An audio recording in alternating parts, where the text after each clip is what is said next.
They said the county was just trying to help me. That after the flood, a man my age shouldn't be handling paperwork alone. They said the words softly, as if I were made of glass, as if kindness could hide the sound of a lock clicking shut. Before we continue, make sure to hit the like button. Also, tell us in the comments, what time is it where you are right now and which city are you watching from? I love seeing how far our stories travel.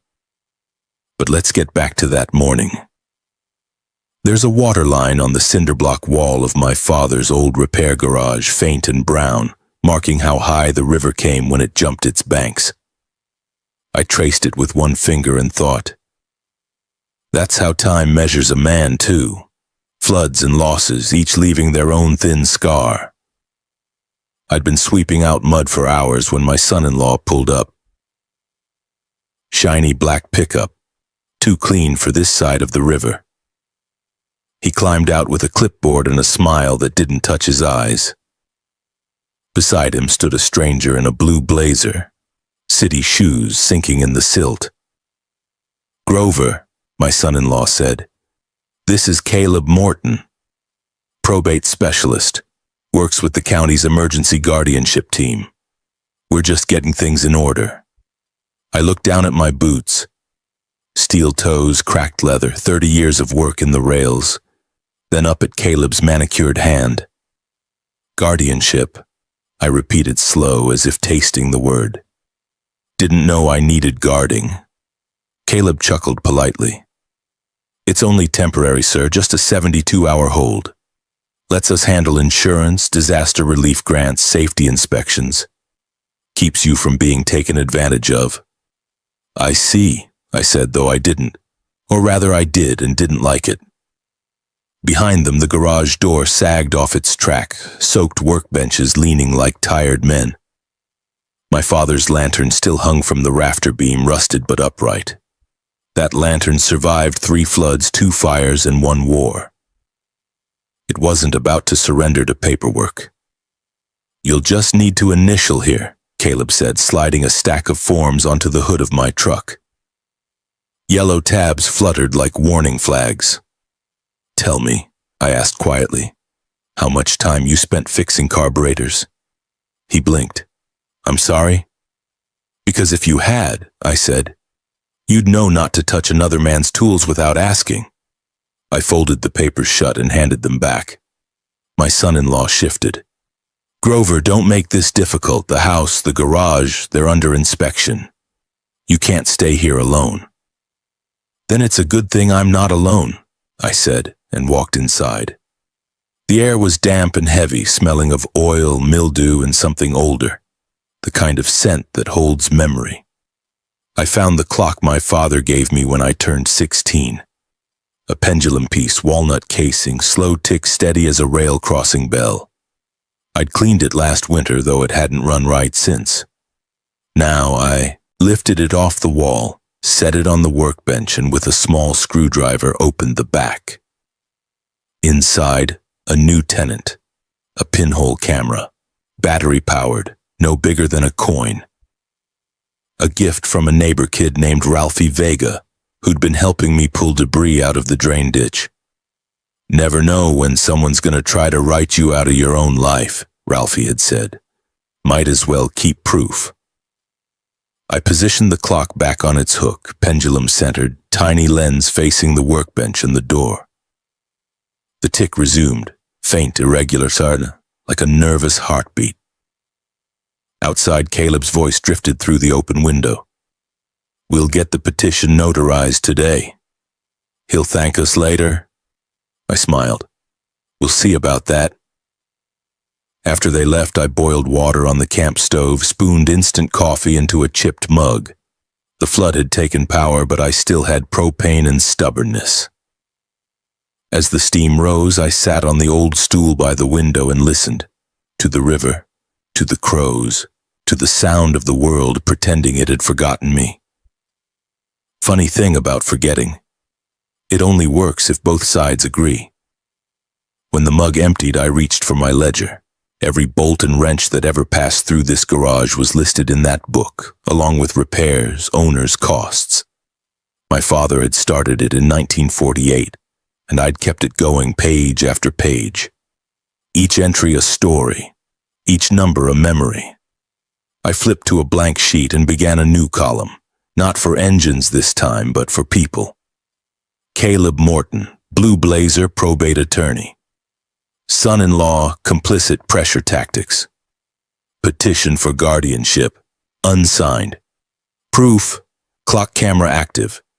The pen bled slightly on the damp paper. Good, it would hold. That night I slept in the garage, listening to the river settle back into its banks. In the distance, a freight train wailed low and hollow. It's a sound only old signalmen can love. The cry of distance and purpose in one breath. I thought of my father, of how he'd taught me to read the rhythm of lights across the yard. Green for go, yellow for caution, red for stop. But there was one more pattern, one he whispered only once. Two long, one short, one long, means I'm still here, he said. Even when the line's gone quiet. The clock ticked on. Somewhere between minutes I decided to fight back. Not with shouting, not with threats, but with records. Paper against paper, proof against lies. The next morning I'd go down to the county clerk's office. Old building with fans that squeak and dust that remembers faces. I'd pull every file with my name, every deed, every parcel note. If they'd already started the guardianship process, I'd find the trail. And if they hadn't, I'd make sure they knew I was watching. As dawn cut through the fog, I looked again at that water line on the wall. It wasn't just mud, and it was memory and measurement and warning. They thought I was washed out, just another old man too tired to read fine print. They'd forgotten the first rule my father taught me under the whistle of a midnight train. Timing is everything. And my time was just beginning. Morning comes slow here. Gray light crawling over wet pavement, the kind of quiet that feels borrowed. I poured what passed for coffee. Thick, bitter, the color of engine grease, and sat by the window while the pendulum clock marked the seconds. The old rhythm soothed me, same as it did back in the yard when I waited for a train to clear the switch. A man learns patience out here. Patience and proof. I packed my ledger in a plastic sleeve, tucked it under my arm, and started the long walk to the county courthouse. The bridge was still half closed from the flood, so I cut through the alley behind Miller's Feed, boots sinking in silt, shirt clinging to the morning's damp breath. Somewhere a radio played gospel through static. Peace like a river, the voice said. I almost laughed. Peace had left town weeks ago. The courthouse sat up on a hill like a disapproving uncle, tall, brick-faced, pretending to keep order. Inside, the air was dry and dusty. Fans turned lazily overhead, scattering old paper smell into the fluorescent light. I signed the visitor's sheet, the ink barely visible on carbon paper. The woman at the counter, gray bun, name tag reading Janelle Pierce, looked up, startled when she saw the mud still on my boots. Flood victim? She asked. Flood witness, I said. Need to pull property records for parcel 841 Riverview Industrial. She turned to the terminal, typing with 2 fingers. The keys clicked like rain on metal. You're Grover, right? The garage man? That's me. She frowned. Huh. Thought that place was marked unclaimed commercial after the storm. My stomach tightened. Unclaimed? I've been standing in it every day since the river left. Strange, she said, adjusting her glasses. There's a quiet title action filed 2 mornings after the flood. Means somebody's trying to establish ownership by saying the property's abandoned. Who filed it? She scrolled, squinted, then turned the screen slightly my way. River and Rail Recovery LLC. A name too neat, too close to home. Never heard of them, I said softly. They're new, she answered. Formed a week before the storm, registered agent. She hesitated, reading further. Caleb Morton. I smiled thinly. Of course it is. Janelle looked up, concern knitting her brow. You all right, sir? Better than I was a minute ago, I said. Now I know which snake pit I'm walking in. She printed the filings, pages and pages, each one bleeding ink and intention. I thanked her, folded the stack into my ledger sleeve, and asked where I could find microfilm records for disaster relief applications. She pointed down a narrow hall. Archives. Last door, on the right. Ask for Mel. The hall smelled of mildew and toner. I followed it to a room that looked half forgotten. Rows of cabinets, a humming scanner, reels stacked like black coins. Mel, a man who looked like he'd been part of the archives since the Eisenhower years, nodded without lifting his eyes from a crossword. Need grant records filed after the flood, I said. Parcel 841, Riverview Industrial. He grunted, rose slowly, pulled a reel, set it in the viewer. The screen flickered. Lines of text swam into view.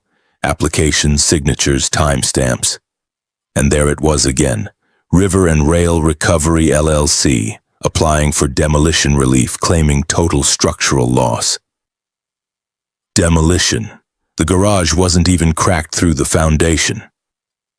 I leaned closer, heart thudding. Each frame told the story clearer. Grant pre-approval signed off by the same Caleb Morton. Guardianship affidavit pending. Proposed buyer already listed. A neat little circle. All profit, no witness. Copy these, I said. Mel tore a page off his pad. 10 cents each. I slid him a 5. Keep the change. By noon I had a folder full of ghosts. Names pretending to be help. Numbers pretending to be math. Kindness pretending to be law. I stepped back into the daylight, wind sharp against my face. The courthouse bells struck 12, heavy and hollow, echoing down Main Street. Ralphie's truck rolled to a stop beside me, horn sputtering once. Heard you went digging, he said. Found enough dirt to fill the river twice over. He leaned across the seat. You sure you want to keep poking? These people don't play small. I looked at the folder. Neither did my father. We drove back to the garage. The sun was high now and the mud steamed under it. I spread the papers across my bench. The pendulum clock ticked above them, steady as a witness. I opened the ledger again. New column, fresh page. Evidence. Quiet title action. Filed 2 days post-flood. LLC formation. 1 week pre-flood. Relief grant application. Fraudulent same parcel. Registered agent. Caleb Morton. Beneficiary. Unknown. Possible son-in-law. The ink gleamed wet in the light. For a moment I thought of my father sitting here decades ago with his hands blackened from grease, drawing diagrams of switch lights. He'd tell me, the signal don't lie, son, it's the man who misreads it that gets hurt. The courthouse papers were signals, all right. And someone was misreading them on purpose. Evening came with thunderheads stacking over the ridge. I made dinner. Beans from a can, toast blackened on the propane flame. Ate slow, thought slower. Then I pulled out my old flip phone and called the library. You still got those public terminals for the state registry? The librarian recognized my voice. We do, but the Wi-Fi's spotty after the storm. That's all right, I said. I'm better with bad connections. Next morning, I'd trace the rest. Grant account numbers, LLC officers, maybe find who funded River and Rail. But for tonight I sat back and watched the pendulum swing. Outside, the rain started again, tapping soft against the tin roof. A kind of Morse code only men like me still hear. Tick, tap, tick. I whispered to the dark, You want my garage? You'll have to come and earn it. And the clock answered in its slow wooden breath that I wasn't done. Not yet. The next morning the clock woke me before dawn. not with its chime, that had long stopped, but with the sound of the pendulum hitting the case, a dull, wooden thunk-thunk like it was impatient for me to move. I took that as a sign. The air outside carried the smell of wet clay and creosote from the rail yard. I stepped out to see the mist rising off the river, pale and low. The world always looks innocent before it starts lying to you. By 9, the black pickup rolled back into the drive. My son-in-law again. Same pressed shirt, same fixed grin. And beside him the gentleman in the blue blazer, Caleb Morton. His tie today was navy with tiny silver dots, the kind of pattern you wear when you want to look trustworthy without trying too hard. They both smiled as if we were about to take a family photo. "Morning, Grover," my son-in-law said. "We just wanted to check in, make sure you're doing all right." I wiped my hands on a rag. "Doing just fine," I said. "Garage is coming back to life." Caleb's eyes flicked toward the workbench. He noticed the clock, though he didn't know what it was watching. "We brought the revised paperwork," he said, laying a folder on the table. "This will just help us move forward with insurance, flood relief, property safety assessments." "And guardianship," I added. He paused. "Only temporary, of course, strictly procedural." I nodded slowly. "Then let's be procedural." He opened the folder. Legal pages whispered against each other. That soft hiss of paper planning betrayal. "This first page authorizes me as temporary conservator for the property. This one allows your son-in-law to handle communications during the review." "Review of what exactly?"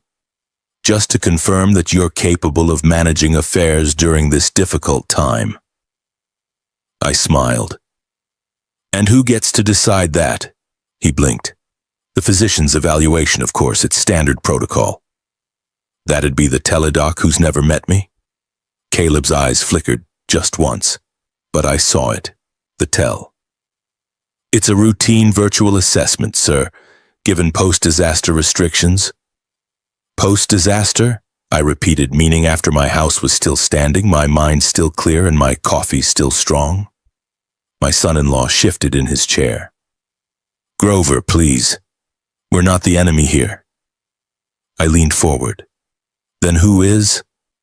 He said nothing. Caleb tried to steer the tone back to polite. "Why don't we sign today, and if you feel uncomfortable later, we can always amend." I reached for the mug beside me, empty but still warm, and poured him a refill from the pot.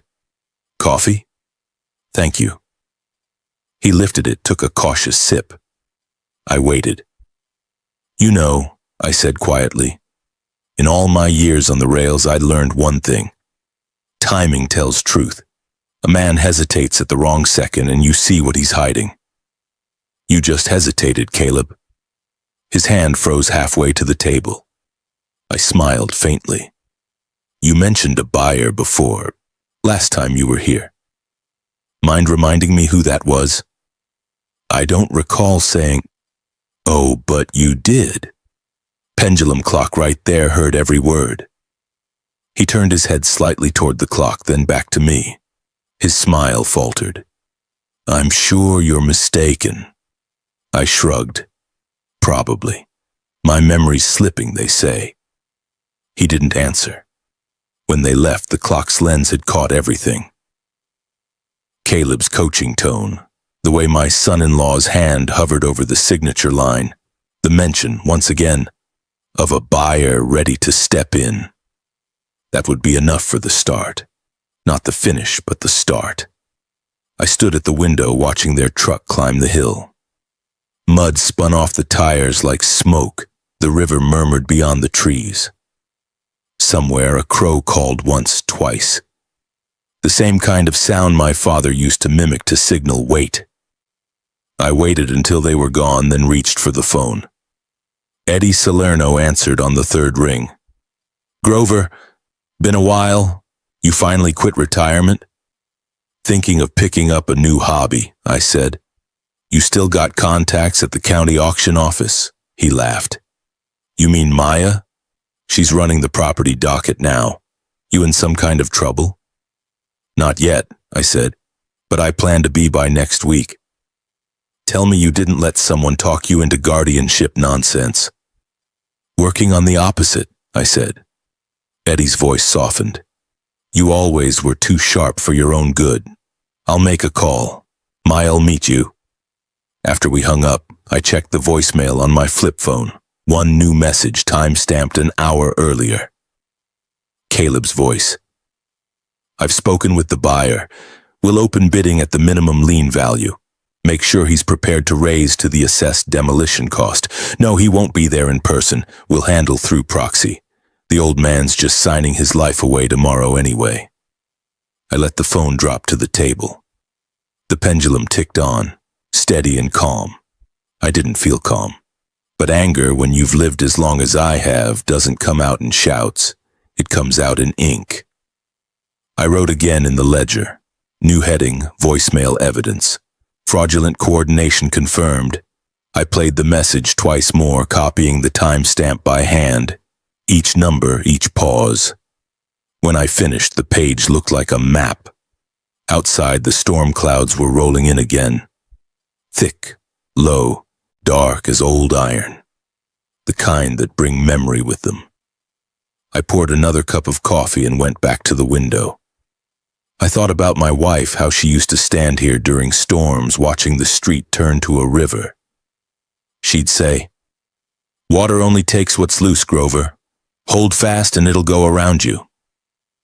I'd been holding fast for 72 years, but now I could feel the current rising. By nightfall, I packed the folder of papers, printed copies of the LLC registration, the quiet title filing, the grant approval, and now this voicemail, all layered neat, like evidence in a museum. Tomorrow I'd meet Maya Broderick, auctioneer for the county. I wanted to look her in the eye when I asked the question that mattered most. Who signed the lien that never existed? The clock marked midnight.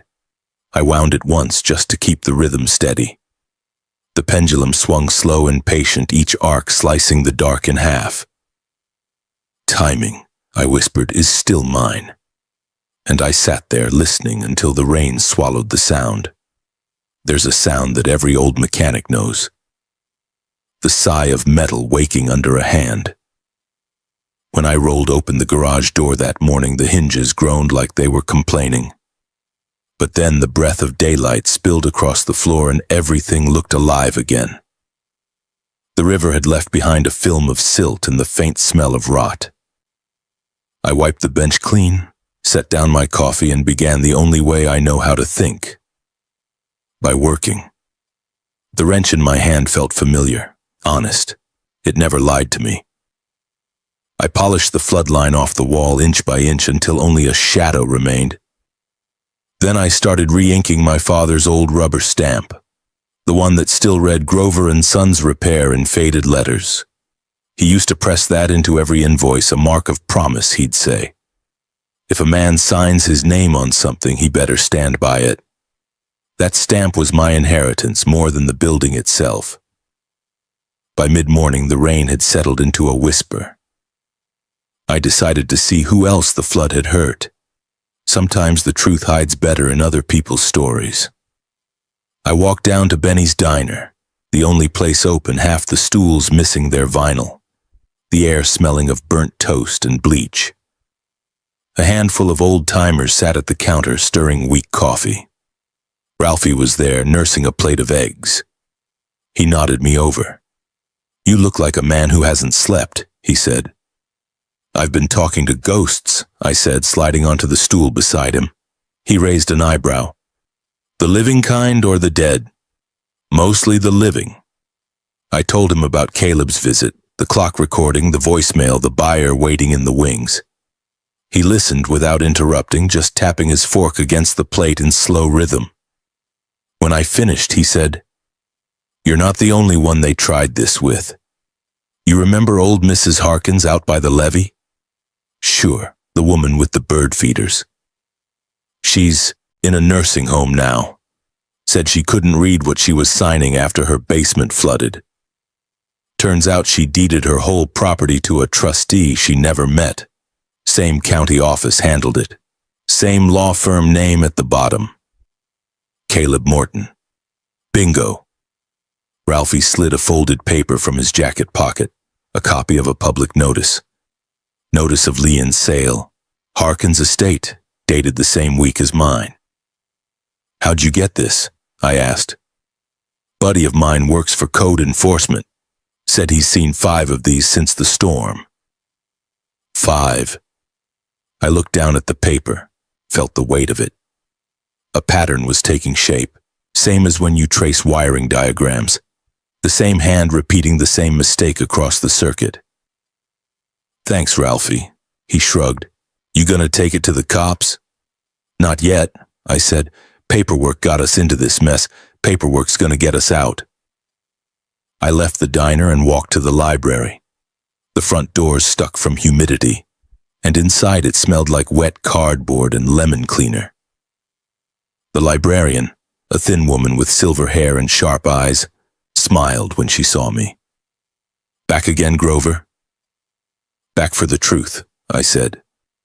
Same machine as yesterday. She pointed to the corner terminal. Wi-Fi's still touchy, might need to reload a few times. That's fine. I don't mind slow things. For 2 hours I searched, tax filings, grant disbursements, incorporation dates.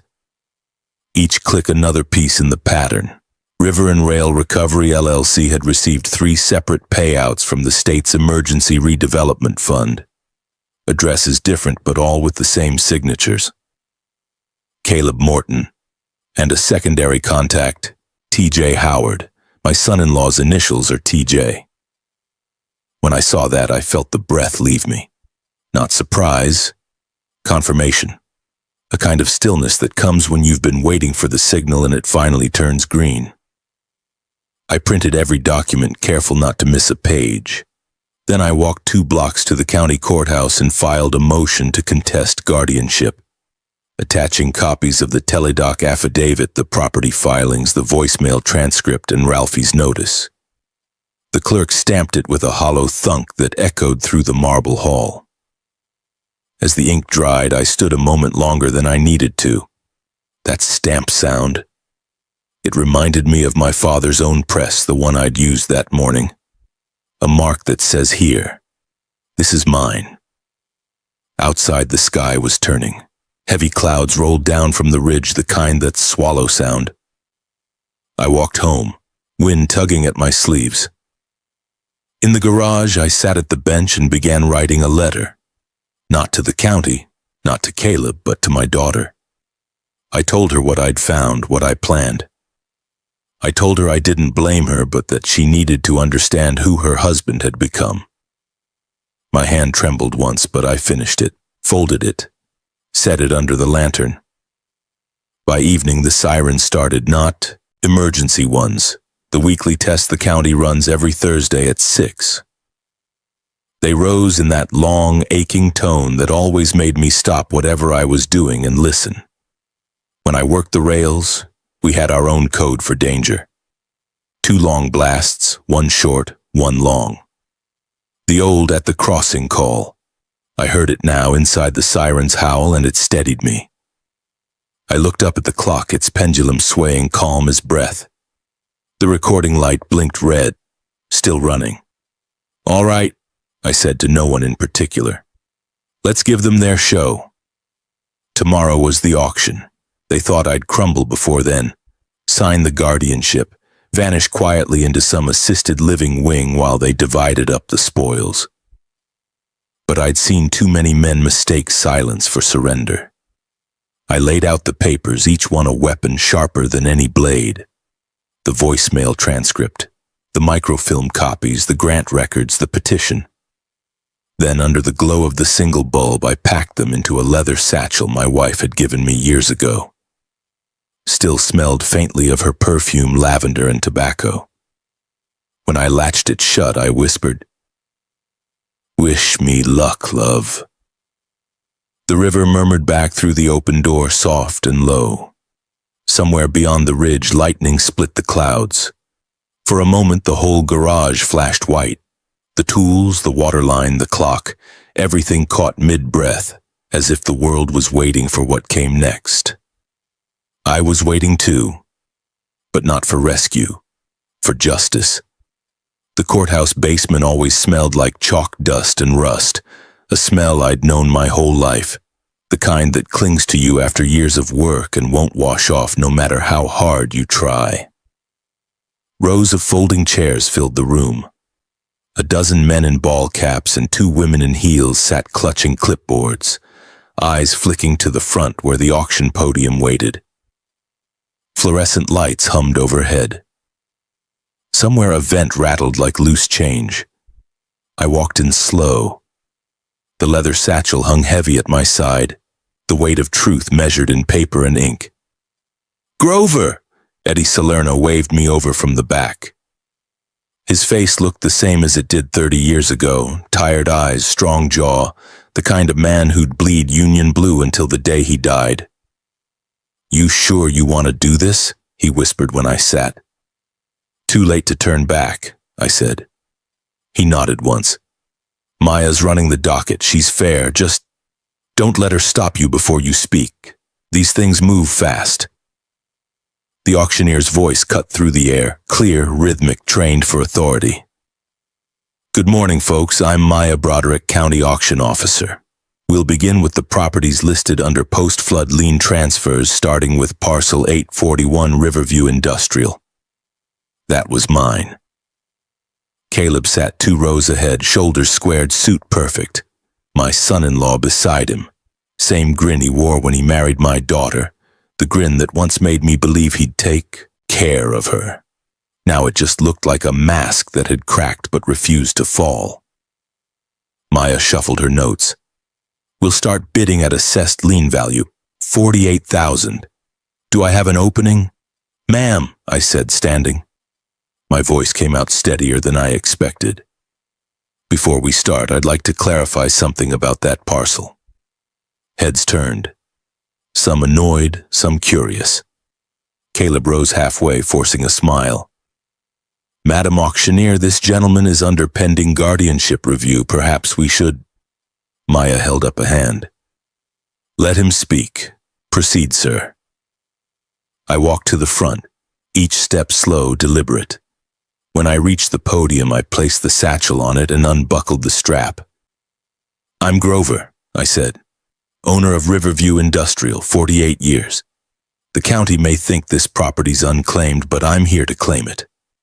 Caleb chuckled softly, trying to play the room. "Sir, that's precisely what we're trying to resolve today. Then you won't mind a few exhibits." I pulled the first folder free, the quiet title action stamped 2 days after the flood. I laid it on the podium. Filed by River and Rail Recovery LLC, registered agent Caleb Morton. A murmur rolled through the crowd. Next, I held up the microfilm copies. 3 grant payouts under the same LLC, all signed by Mr. Morton and one T.J. Howard. That's my son-in-law. I turned to the audience.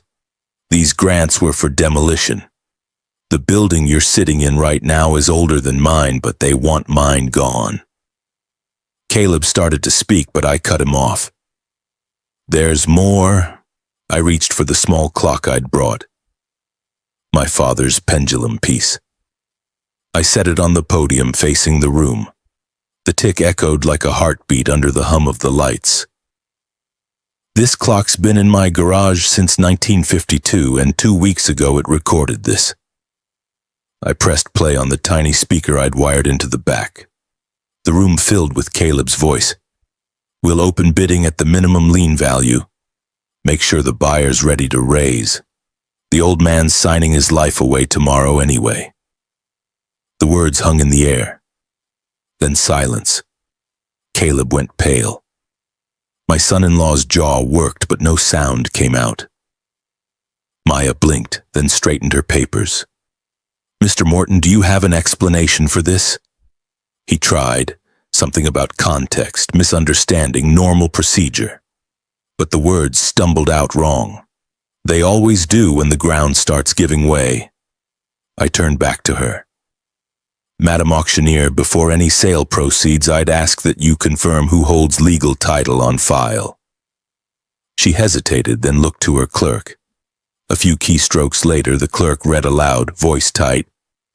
"Owner of record, Grover and Sons Repair, sole proprietor, current as of yesterday, contest of guardianship filed and pending review." Maya closed her binder. "Then this parcel is not eligible for auction. Bidding withdrawn. Mr. Morton, please remain after session." The sound of chairs scraping filled the room. Some bidders stood whispering. Others stared at Caleb with that particular kind of awe reserved for watching a man unravel in public. I didn't move, just stood there, feeling the room breathe. Maya gave a small nod, respect, maybe pity, then announced, "We'll take a 15-minute recess." As people filtered out, my son-in-law approached, voice low and desperate. "Grover, listen. I didn't know it would go this far. He said it was just paperwork." "Paperwork's what built this country," I said quietly. "And it's what tears it apart when you hand it to the wrong man." He swallowed hard. "Please, I can fix it." I looked at him, really looked. The boy I once helped fix a carburetor with trembling hands wasn't there anymore. Just a man who'd traded his spine for convenience. "You already did," I said, nodding toward the clock. "Every lie you stood beside got recorded." He turned away, shoulders sagging. Caleb sat frozen, the blue blazer no longer neat, his hands clasped like he could pray his way out. Eddie came up beside me, whispered, "Hell of a swing, Grover. You sure know how to throw a wrench." "Timing," I said. "Always about timing." The pendulum ticked on the podium, patient, final. Outside, the storm broke. Rain slapped the courthouse steps, drumming like applause from the sky. I walked out into it, head bare, papers clutched tight against my chest. The water stung my face, warm and clean. For the first time in weeks, the flood didn't feel like an enemy. It felt like something washing the rust away. They say after a storm, the air smells cleaner. That's true. But it also smells emptier, like something got washed away that shouldn't have, and you can't quite name what it was. I sat on the porch the morning after the auction, a mug of black coffee cooling between my hands. The river mist curling through the trees like smoke from an old signal fire. The clock from the garage ticked behind me through the open window, its rhythm steady, its heart unbroken. They'd taken Caleb Morton out of that courthouse in handcuffs. The DA's office didn't waste time. Fraudulent filings, forged affidavits, bid rigging, elder exploitation, a bouquet of charges, each one tied to a ribbon with his name on it. The paper said he'd made bail, but that didn't matter much. His face was printed front page, smile gone crooked, eyes hollow. For a man who made his living on appearances, that's a harder sentence than any jail could offer. My son-in-law came by that evening. The truck tires crunched slow on the gravel. He didn't bring flowers or excuses, just a silence thick enough to feel. He sat on the porch step, same one he'd helped me build 20 years back. For a long while, neither of us spoke. The only sound was the river and the faint groan of the boards under his boots. Finally, he said, "I didn't know what he was doing, Grover, not really. He said it was just to keep things from getting tied up in court. Said you'd be safer if I handled it." I didn't look at him. "You signed your name on it?" He nodded. "Then you knew enough." He rubbed his face. "I was scared. The floods and the money. I thought maybe you couldn't handle it. I thought I was helping." "You thought wrong." He looked up, eyes rimmed red. "I'm sorry." The words hung there, bare and small. Sorry never fixes anything, but sometimes it's the only thing a man has left to hand over. I took a slow breath. "You love my daughter?" He nodded again. "Then start proving it. Not to me, to her." He swallowed hard. "She knows now, about all of it. She said she doesn't know how to look me in the eye." Then don't try yet, I said. Look in the mirror first. He almost smiled at that, but it broke halfway through. He stood, looked at the garage, at the lantern hanging by the door. You keeping it open? As long as my hands can hold a wrench. He nodded once, then walked back to the truck. I watched him drive away until the taillights disappeared behind the curve of the hill. After he was gone, the quiet settled in. Not the empty kind, but the earned kind. I walked into the garage, turned on the single bulb, and looked around. The flood stains had faded, the tools hung in their places, each one cleaned and oiled. The old lantern glowed steady on its hook. I opened the ledger. New page, fresh ink, resolution, auction halted, fraud confirmed. Below it a line for each man's name, not crossed out, just written clean and final. When I closed the book, I caught my reflection in the workbench glass. A face lined like the map of old rail lines, every mark leading somewhere that used to matter. My father's face lived there too, in the set of my jaw, the tilt of my eyes. I could almost hear him say, "Good work, son. Keep your head down and your light steady." Later that week, the DA called. They'd opened a full investigation, not just Caleb, but the pattern behind him. Dozens of similar filings across the county, all linked to the same firm. A network of fraud built on people too tired, too trusting, too old to fight. I was the one who'd lit the match. Reporters came sniffing, but I stayed quiet. I wasn't after fame. I just wanted the signal to turn green again for the good folks still stuck at the crossing. That Friday, my daughter came. She didn't knock, just stepped through the open door like she used to when she was a girl. Her eyes were swollen, her voice soft. "Dad." He told me everything. I nodded. "I'm so sorry." "For what?" "For believing him." I set the ledger aside. "You wanted to believe the best in the man you married. There's no sin in that. Just don't confuse trust with blindness." She sat beside me on the bench, hands folded.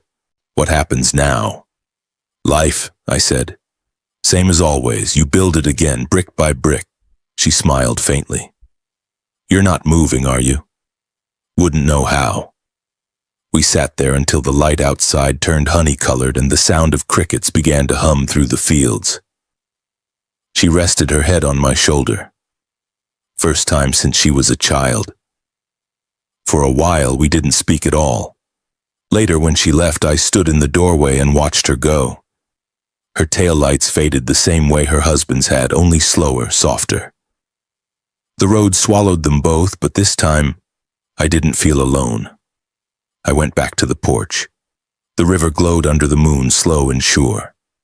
Across the way, a train horn sounded, low, steady, 4 long notes. My pulse caught the rhythm before my mind did. 2 long, 1 short, 1 long at the crossing. I smiled. That old signal again, whispering through time. Inside, the clock kept time with it. Tick. Tock.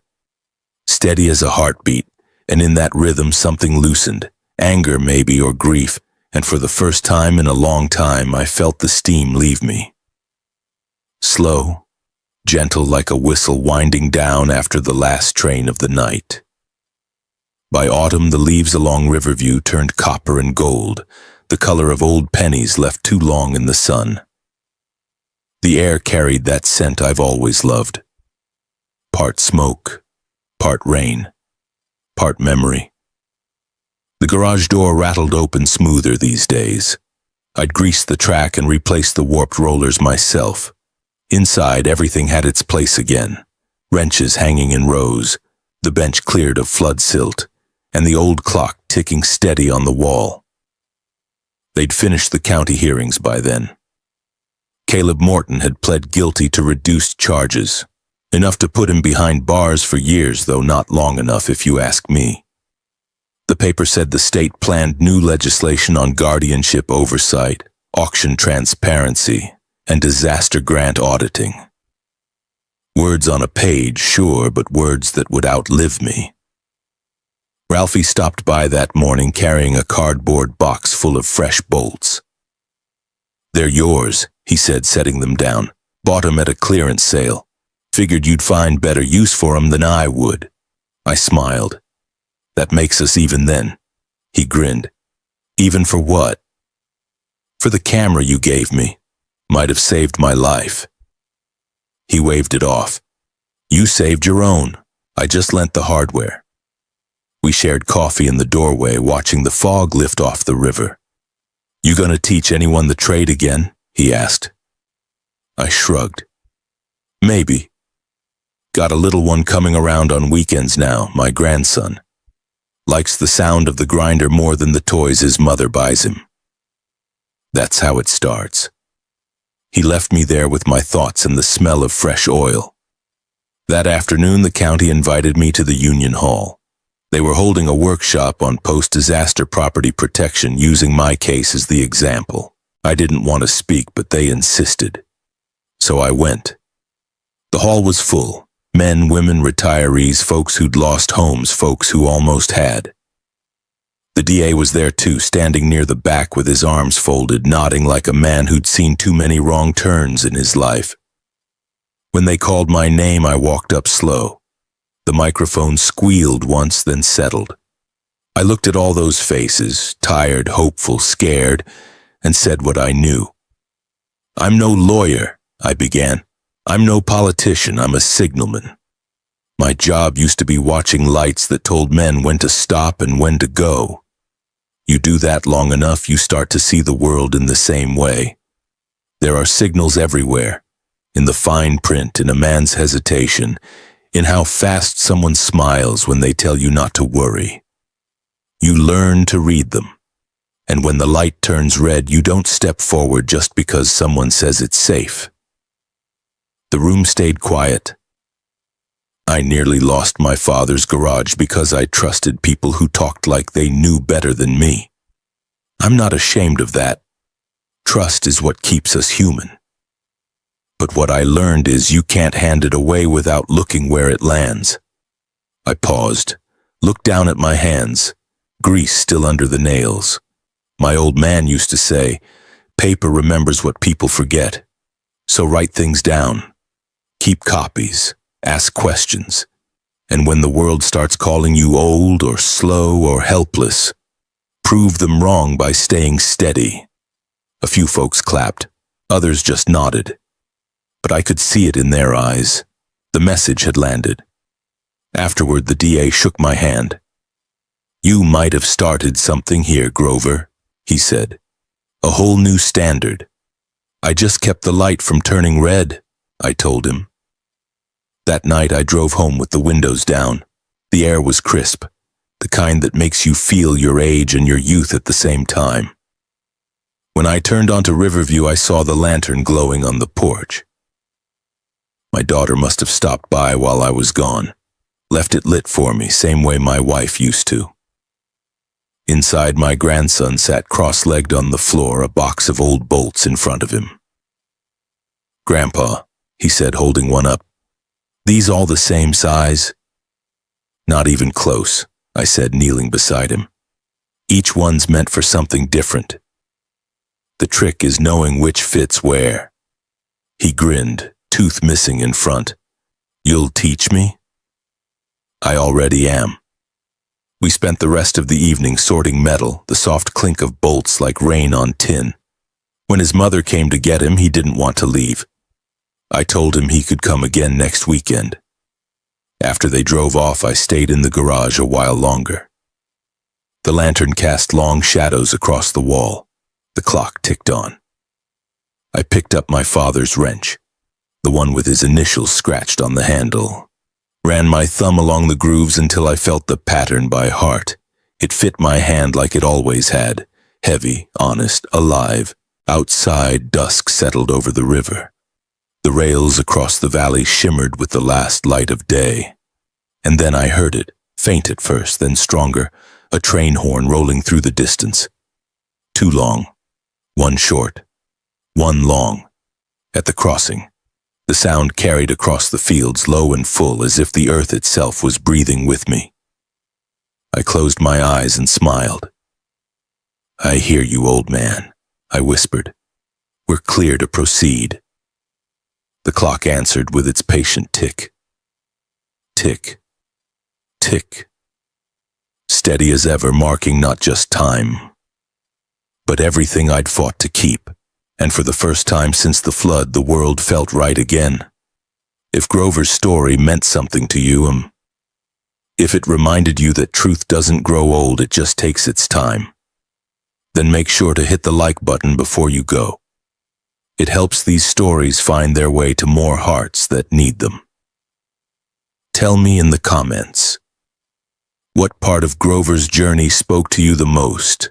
The fight, the forgiveness, or the sound of that last train horn at dusk?